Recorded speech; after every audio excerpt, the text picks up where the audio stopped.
আপোনালোক সকললৈ মোৰ ইংলিছ লাৰ্ণিং ইউটিউব চেনেললৈ স্বাগতম জনাইছোঁ।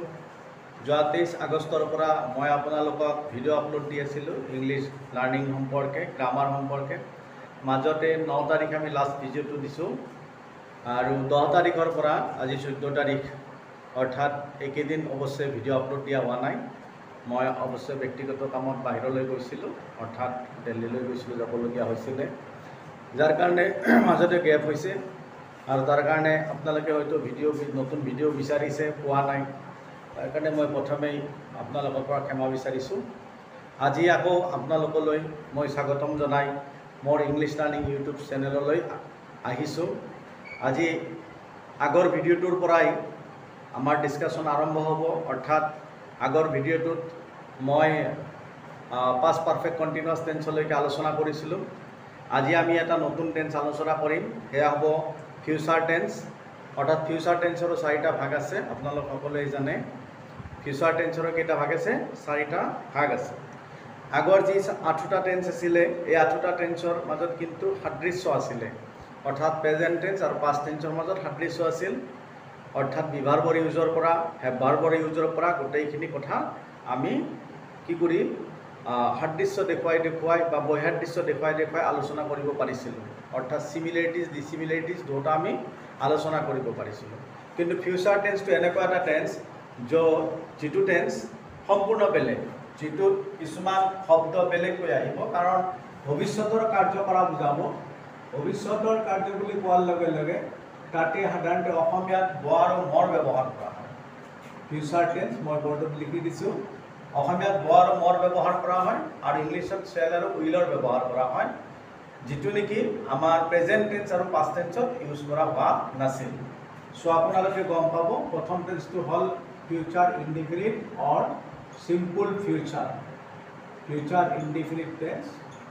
এই টেন্সৰ ষ্ট্ৰাকচাৰটো আমাৰ কি হ'ব, আগৰ নিচিনা নহয়, ছাবজেক্টেৰে আৰম্ভ হ'ব। এছাৰ্টিভ চেণ্টেন্স হ'লে ছাবজেক্টেৰে আৰম্ভ হয় সাধাৰণতে। তাৰপিছত আগত যেনেকৈ ভাৰ্ব আহিছিলে চিধাই, বা বিভাৰ্ব আহিছিলে বা হেডভাৰ্ব আহিছিল, তেনেকুৱা নাহে। ইয়াতে কি আহিব, শ্বেল অৰ উইল আহিব। এই দুটা বস্তু নতুনকৈ আহে ফিউচাৰ টেন্সত। তাৰপিছত আমাৰ লিখিব লাগিব মেইন ভাৰ্ব।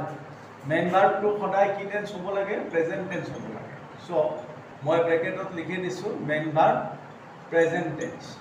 অৰ্থাৎ শ্বেল উইলৰ পিছত ভাৰ্বৰ যিটো ফৰ্ম লিখা হয় সেইটো সদায় ৰুট ফৰ্মত লিখা হয়। So' subject plus shall or will plus main verb in present tense. যদি ভাৰ্বটো ট্ৰেঞ্জিটিভ হয়, মই সেইটো কথা সদায় কৈ থাকোঁ, তেতিয়াহ'লে এটা অবজেক্ট আহিব, আৰু যদি কিবা কিবি থাকে সেইখিনি আমি এক্সটেনশ্যনত লিখিম। অৰ্থাৎ চেণ্টেন্সটো যিমান দীঘলীয়া হয় সিমান দীঘলকৈ আমি লিখি যাম। চ' ফিউচাৰ ইনডিফিনিট টেন্স বুলি কোৱাৰ লগে লগে আমি বুজি পাওঁ যে ই ভৱিষ্যতে কোনো এটা হ'বলগীয়া কাম প্ৰকাশ কৰিব, বা এনেকুৱা এটা কাম বা ঘটনা যিটো হৈ গৈছে বা যিটো চলি আছে, তেনেকুৱা কোনো কথা ফিউচাৰ টেন্সৰ দ্বাৰা প্ৰকাশ কৰা নহয়। ই সদায় ভৱিষ্যত, অৰ্থাৎ আগলৈ হ'বলগীয়া যিকোনো কাৰ্য বা ঘটনা ফিউচাৰ ইনডিফিনিট টেন্সত লিখা হয়। আৰু তাৰ কাৰণেই এই চেণ্টেন্সবিলাকত কি থাকে? শ্বেল আৰু উইল থাকে। ভৱিষ্যতৰ কাম বুলি কোৱাৰ লগে লগে ধৰক মানে it refers to future time only. Future time বুলি কোৱাৰ লগে লগে যেনেকৈ আমি জানো টুমৰো এটা ৱৰ্ড, যিটো অহাকালি বুজি পোৱা যায়, অহাকালি। গতিকে অহাকালি বুলি কোৱাৰ লগে লগে যিটো কাম এতিয়ালৈকে হোৱা নাই, হ'ব টুমৰো। ঠিক তেনেকৈ কি আপোনাৰ next week, next month, next week, next month, next year dot dot, অৰ্থাৎ নেক্সটৰ পিছত যিমান এনেকুৱা টাইম থাকিব, তেনেকুৱা গোটেই চেণ্টেন্সসমূহ আমি কি টেন্স লিখিম? ফিউচাৰ ইনডিফিনিট টেন্সত লিখিম। তাৰোপৰি এতিয়ালৈকে যিবিলাক চন অহা নাই, আহিব, যেনেকৈ এতিয়া আমাৰ 2021 চলি আছে, কিন্তু যদি কওঁ 2024 অৰ্থাৎ যিটো চন এতিয়ালৈকে অহা নাই, এই চনৰ কিবা এটা ঘটনা হ'ব বা আমি জানো তেনেকুৱা সময়ত কিবা এটা কাম হ'ব, সেই কামটো আমি কি টেন্স লিখিম? ফিউচাৰ ইনডিফিনিট টেন্সত লিখিম। অ'কে, নিশ্চয় আপোনালোকে বুজি পাইছে। গতিকে এই টেন্সৰ কামেই হ'ল যে ভৱিষ্যতত বা আগলৈ হ'বলগীয়া যিকোনো কাম বা ঘটনা আমি ফিউচাৰ ইনডিফিনিট টেন্সত লিখিম। অ'কে, মই আৰু বৰ্ডত অসমীয়াত লিখি দিয়া নাই, নিশ্চয় আপোনালোকে বুজি পাই আছে যে ভৱিষ্যতত হ'বলগীয়া যিকোনো কাৰ্য বা ঘটনা ফিউচাৰ ইনডিফিনিট টেন্সত লিখা হয়। অ'কে, এতিয়া মই এক্সাম্পল দিছোঁ যে কি, যে he visit Guwahati tomorrow. So this is a very simple sentence. এটা একেবাৰে সাধাৰণ সেন্টেন্স এটা লিখিছো য'ত লিখিছো কি যে হি ভিজিট গুৱাহাটী টুমৰো গতিকে এই সেন্টেন্সটো যদি পৰীক্ষাত বা এক্সামত সোধা হয় যে in which tense we should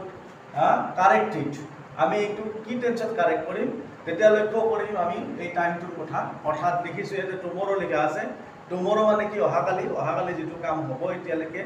সেই কামটো হোৱা নাই হ'বহে গতিকে it should be expressed in future indefinite tense future ইনডিফিনিটত লিখিম সো ফিউচাৰ ইনডিফিনিট লিখিবলৈ গ'লে হিৰ লগত কি আহিব উইল আহিব কি আহিব will he will visit okay he will visit Guwahati টুমৰো so নিশ্চয় বুজি পাইছে যে সেন্টেন্সটো টুমৰো থকা কাৰণে আমি এই সেন্টেন্সটো ফিউচাৰ ইনডিফিনিট টেন্সত লিখিলো অৰ্থাৎ অহাকালি তেওঁ গুৱাহাটী দৰ্শন কৰিব গুৱাহাটীলৈ যাব ওকে ঠিক এনেকুৱা যিমান ভৱিষ্যতৰ টাইমক ইণ্ডিকেট কৰিব আৰু ভৱিষ্যতৰ কামক ইণ্ডিকেট কৰিব সব কামেই কি হ'ব প্ৰেজেন্ট ফিউচাৰ ইনডিফিনিট টেন্সত লিখিব লাগিব যিদৰে ধৰক এতিয়া ধৰক আমি ক্লাছ 10ৰ ষ্টুডেণ্ট অহা বছৰ 2022ত আমি HSLC পৰীক্ষা দিম গতিকে 2022 চন এতিয়ালৈকে অহা নাই যদিও অহা নাই তেতিয়াহ'লে কি সেই চনটোত যি কাম হ'ব সেইটো ফিউচাৰ টেন্সত লিখিব লাগিব সো কোনোবাই লিখিব পাৰে যে we appear in the HSLC exam in 2022 অৰ্থাৎ 22 যিটো সন এই 22 যি সন এই সনটো এতিয়ালৈকে অহা নাই আহিব গতিকে আহিবলগীয়া চনৰ যিকোনো কথা কি লিখিম ফিউচাৰ ইনডিফিনিট টেন্সত লিখিম অৰ্থাৎ আমি 2022 চনত হাইস্কুল শিক্ষান্ত পৰীক্ষাত অৱতীৰ্ণ হ'ম বুলি কোৱাৰ লগে লগে আমি এপিয়াৰ হ'ম বুলি কৈছোঁ হয়নে নহয় so it should be in future indefinite tense গতিকে ইয়াতে সাবজেক্ট আছে উই আমি কি লিখিম উই শ্যাল এপিয়াৰ এতিয়া কথাটো হ'ল যে এই যে শ্যাল আৰু উইল আছে এই ওয়াৰ্ড দুটা কি কি সাবজেক্টৰ লগত আহে আমি সাধাৰণতে মানে কওঁ বা জানো আই আৰু উইল লগত কি আহে শ্যাল আহে বাকি যিমান সাবজেক্ট আছে সবৰ লগতে কি আহিব উইল আহিব কিন্তু আজিকালি স্পোকেন ইংলিশ বা সাধাৰণতে ৰিটেন ফৰ্মতো শ্যালৰ ইউজ খুব কমে কৰা যায় এই কথাটো ষ্টুডেণ্টে মনত ৰাখিব লাগিব যে কোনোবাই যদি শ্যালৰ জেগাত উইল ইউজ কৰি দিয়ে তেওঁলোকে ভয় খাব নালাগে সাধাৰণতে ভুল নহয় যদি কোনোবাই লিখে উইল এপিয়াৰ তথাপি সেন্টেন্সটো হৈ যাব যে শ্যালৰ জেগাত উইল লিখিলো কেৱল ইণ্টাৰোগেটিভ সেন্টেন্সৰ ক্ষেত্ৰত ইণ্টাৰোগেটিভ সেন্টেন্স যেতিয়া কৰিম যিদৰে কি যে we shall appear in the HSLC exam in 2022 এই সেন্টেন্সটো যদি ইণ্টাৰোগেটিভ কৰিবলগীয়া হয় তেতিয়া কিন্তু উই এপিয়াৰ লিখিলে নহ'ব তেতিয়া শ্যাল লিখিব লাগিব গতিকে তেনেকুৱা ক্ষেত্ৰত কেৱল অলপ মনত ৰাখিলে হ'ল বাকি শ্যাল আৰু উইলৰ আজিকালি ইমান ডিফাৰেন্স ধৰা নহয় আগতে আমি কৈছিলোঁ যে শ্যাল অকল আই আৰু উইল লগত হয় আৰু উইল বাকি সবৰ লগতে হয় কিন্তু কেতিয়াবা যদি জোৰ দিয়া বুজালে তেতিয়াহ'লে কি হ'ব আইৰ লগত উইল হয় উইল লগত উইল হয় হিৰ লগত শ্যাল হ'ব গতিকে এনেকুৱা কথা সাধাৰণতে আজিকালি আমাৰ গ্ৰামাৰবিলাকত দেখা পোৱা নাযায় কিন্তু ধৰক যিটো একেবাৰে কম্পালসৰি বা বাধ্যতামূলক যেনেকৈ ল বা লিগেল লেংগুৱেজৰ ক্ষেত্ৰত যেনেকৈ তেওঁ আইনটো মানি চলিবই লাগিব যে হি শ্যাল অবে দ্য ল গতিকে এনেকুৱা ক্ষেত্ৰত কেৱল কি কৰা হয় আমাৰ এই উইলৰ জেগাত শ্যাল ব্যৱহাৰ কৰি জোৰ বুজোৱা হয় এটা ফ'ৰ্চ বুজোৱা হয় তেনেকুৱা ক্ষেত্ৰবিলাক বেলেগ বাকি সাধাৰণতে শ্যাল আৰু উইলৰ ডিফাৰেন্সটো আজিকালি সিমান ধৰা নহয় অকল ধৰক যে we shall appear in the HSLC exam in 2022 কোনোবাই যদি লিখে we will appear both sentences will be correct কিন্তু যদি এইটো ইণ্টাৰোগেটিভ কৰিবলগীয়া হয় তে উইল উই এপিয়াৰ লিখিলে কিন্তু নহ'ব তেতিয়া কিন্তু শ্যাল উই এপিয়াৰে লিখিব লাগিব ওকে নিশ্চয় আপোনালোকে বুজি পাইছে কোনো প্ৰব্লেম হোৱা নাই গতিকে কথাখিনি মনত ৰাখিবলৈ চেষ্টা কৰিলে হ'ল সো যে ফিউচাৰৰ যিকোনো টাইম ইণ্ডিকেট কৰিলে সেই সেন্টেন্সটো আমি কি টেন্সত লিখিম ফিউচাৰ ইনডিফিনিট টেন্সত লিখিম ওকে কথা এইটোৱে একেবাৰে সিম্পল নিয়ম সিম্পল ৰুল হয় ঠিক তেনেকৈ মানে ক'ব বিচাৰিছোঁ যে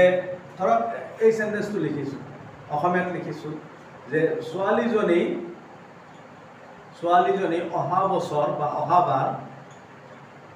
বছৰ 16 বছৰীয়া হ'ব ওকে 16 বছৰীয়া হ'ব তাৰমানে ছোৱালীজনীৰ বয়স অহাবাৰ কি হ'ব 16 বছৰ সো অহাবাৰ বা অহা বছৰ গতিকে এই সেন্টেন্সটো যদি আমি ট্ৰান্সলেশন কৰিব লগিয়া হয় ইংলিশত তেতিয়া কি টেন্সত লিখিব লাগিব নিশ্চয় ফিউচাৰ ইনডিফিনিট টেন্সত লিখিব লাগিব হয় না নহয় কাৰণ অহা বছৰৰ কথা কৈছে আজিৰ কথা কোৱা হোৱা নাই বা আগতেও যে হৈছে তেনেকুৱা হোৱা নাই গতিকে অহা বছৰ ছোৱালীজনীৰ বয়স 16 বছৰ হ'ব সো আমি ইংলিশত কি লিখিম সাবজেক্ট হল দা গার্ল তাৰপিছত গাৰ্লৰ কি হ'ব উইল তাৰপিছত কি হ'ব হ'বৰ ইংলিশ কি be the girl will be 16 next year অহা বছৰ মানে কি নেক্সট ইয়াৰ ওকে ছোৱালীজনী অহা বছৰ 16 বছৰীয়া হ'ব বা অহা বছৰ 16 বছৰ বয়সত ভৰি দিব সো কি টেন্সত লিখিছো ফিউচাৰ ইনডিফিনিট টেন্সত লিখিছো কাৰণ নেক্সট ইয়াৰ লিখিব লগা হৈছে সেন্টেন্স অৰ্থাৎ অহা বছৰ লিখিব লগা আছে ঠিক তেনেকৈ মই আপোনাক অহাকালি লগ কৰিম এই সেন্টেন্সটো যদি ইংলিশত লিখো মই আপোনাক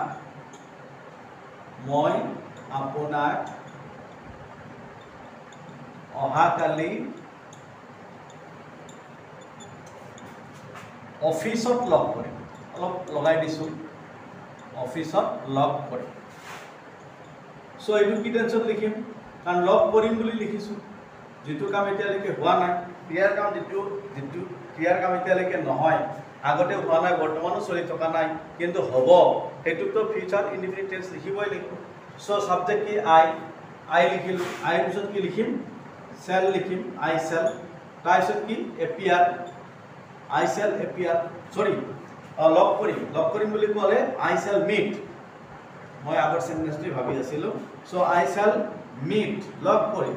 কাক আপোনাক ইংলিশত আপোনাক বুলি কোৱাৰ লগে ইউ লিখিব লাগিব তুমি বুলি ক'লেও তোমাক তো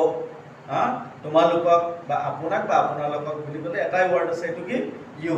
I shall meet you মই আপোনাক লগ কৰিম কোড অফিসত at your office বা at the office আমি your নি লিখি at the office লিখিব পাৰিম at your office অহাকালি tomorrow so I shall meet you at your office tomorrow or at the office tomorrow so নিশ্চয় বুজি পাইছে যে একেবাৰে সিম্পল যে ভৱিষ্যতত হ'বলগীয়া যিকোনো কাম আমি ফিউচাৰ ইনডিফিনিট টেন্সত লিখি ওকে এতিয়া এনেকুৱা কিছুমান সেন্টেন্স আছে যিবিলাক ফিউচাৰ ইনডিফিনিট টেন্সত লিখা হয় কিন্তু সেইবিলাক যদি আমি অ্যাক্টিভ ভয়েসত লিখো তেতিয়া হলে কিন্তু বাক্যবোৰ শুদ্ধ নহয় কাৰণ তাৰ অৰ্থ সম্পূৰ্ণভাৱে নাহে যেনেকৈ ধৰক এবাৰ আমাৰ অলিম্পিক গেম হৈ গ'ল এটা নেক্সট অলিম্পিক কেতিয়া 2024 ত হ'ব 24 ত অলিম্পিক গেম হ'ব হয় না নহয় ক'ত হ'ব পেৰিছত নেকি হয় ৰেড সৰি 2024 ত আকৌ নেক্সট অলিম্পিক গেম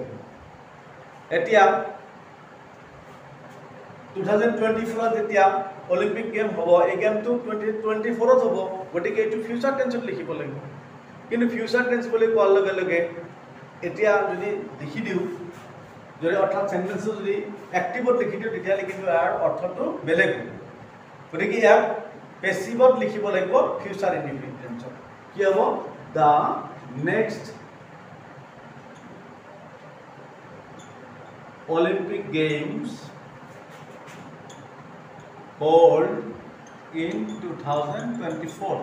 অর্থাৎ এই সেন্টেন্সটো লিখিলো আৰু ইয়াক টেন্স কাৰেকশন কৰিব লাগে টেন্স কাৰেকশন কৰিব লাগে হলে কি কৰিব লাগিব যে নেক্সট শব্দটো আছে অহা অলিম্পিক খেল 2024 ত হ'ব গতিকে এই সেন্টেন্স নিশ্চয় ফিউচাৰত লিখিব লাগিব বেলেগ কথা আমি ভাবিবই নোৱাৰিম ফিউচাৰত লিখি যদি লিখো the next Olympic games hold will hold তেতে কি হ'ব নেক্সট অলিম্পিক গেমে হোল্ড কৰিব পাতিব গতিকে খেলাই পাতিব এই সেন্টেন্সটো অৰ্থ সম্পূৰ্ণ কি অশুদ্ধ গতিকে শুদ্ধ কৰি লিখিবলগীয়া হলে কি হ'ব যে অহা অলিম্পিক খেল 2024 ত অনুষ্ঠিত হ'ব অলিম্পিক খেলে অনুষ্ঠিত নকৰে অলিম্পিক খেল অনুষ্ঠিত কৰা হয় কমিটিৰ দ্বাৰা অল ইন্টাৰনেশ্যনেল অলিম্পিক কমিটি থাকে হয় না IOC বুলি কোৱা হয় সেই কমিটিৰ দ্বাৰা কি কৰা হয় অলিম্পিক পতা হয় গতিকে ইয়াক আমি পেসিভত লিখিব লাগিব পেসিভত লিখিব লগা হলে কি হ'ব the next Olympic games will be কি আহিব will be hold held held অৰ্থাৎ কি আহিব ভাৰ্বৰ পাস্ট পাৰ্টিসিপল লিখিব লাগিব so the next Olympic games will be held in 2024 গতিকে এনেকুৱা সেন্টেন্স যদি আমাৰ কেতিয়াবা পৰীক্ষাত আহে বা আমি যদি পাওঁ তেতিয়াহ'লে আমি সেন্টেন্সটোৰ মিনিং চাব লাগিব মিনিং যদি এক্টিভত প্ৰকাশ কৰিলে অৰ্থ কোনো ধৰণৰ অৰ্থ প্ৰকাশ নকৰে তেতিয়াহ'লে সেই সেন্টেন্সটো ডেফিনেটলি আমি বেসিক ফৰ্মত লিখিব লাগিব আৰু তেতিয়াহে ইয়াৰ অৰ্থটো সম্পূৰ্ণ হ'ব ওকে কাৰণ সেন্টেন্স লিখিলেই নহ'ব তাৰ সম্পূৰ্ণ এটা অৰ্থ থাকিব লাগিব তেতিয়া এই সেন্টেন্স হয় ঠিক তেনেকৈ এই সেন্টেন্সটো লিখিছো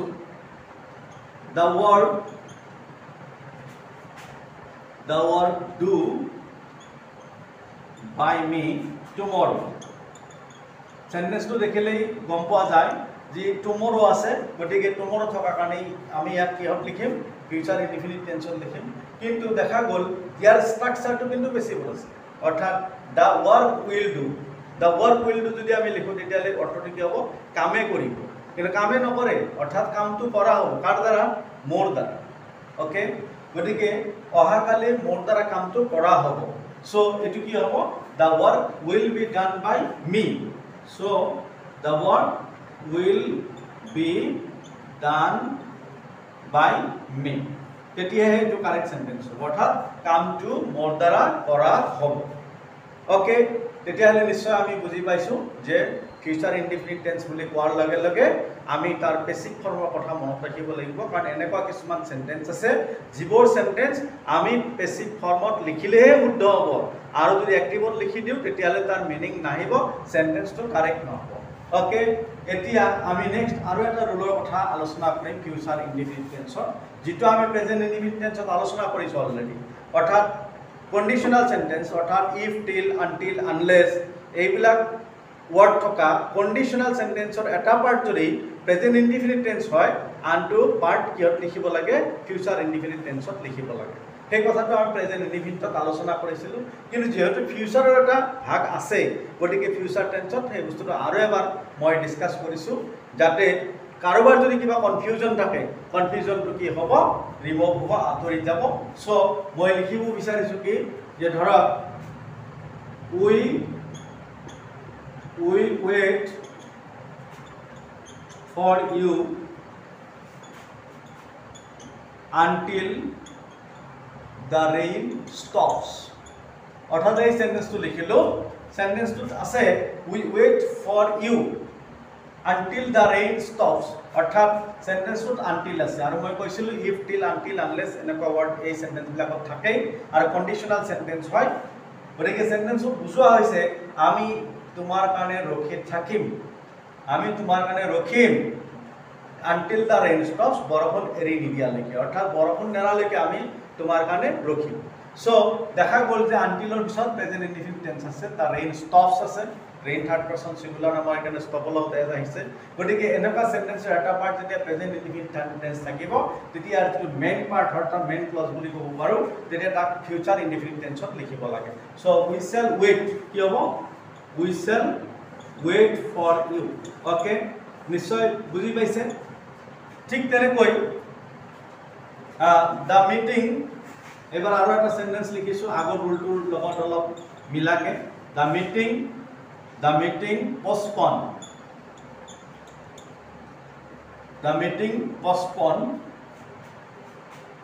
if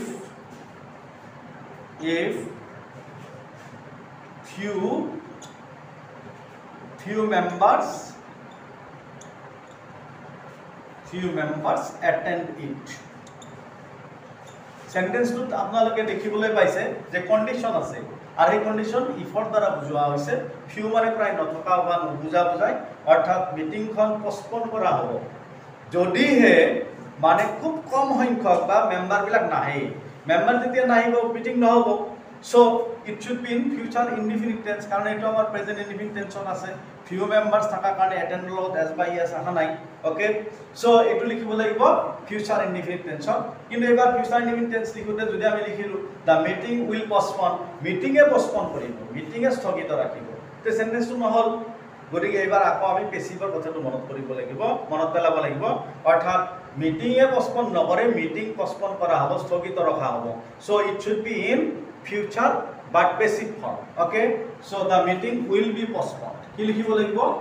will be postponed গতিকে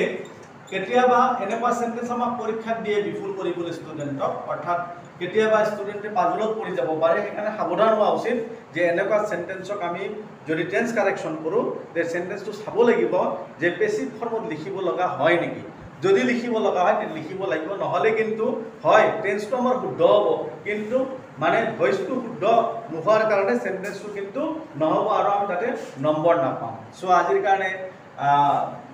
4 দিনৰ পিছত আমি 4-5 দিনৰ পিছত ভিডিঅ'টো বনাইছোঁ। গতিকে আজি আৰু বিশেষ দীঘলীয়া নকৰোঁ, এটা টেন্সৰ আলোচনাতে সামৰিব বিচাৰিছোঁ। গতিকে আপোনালোক সকলোকে ধন্যবাদ জনাই মই আজি এইখিনিতে এৰিলোঁ।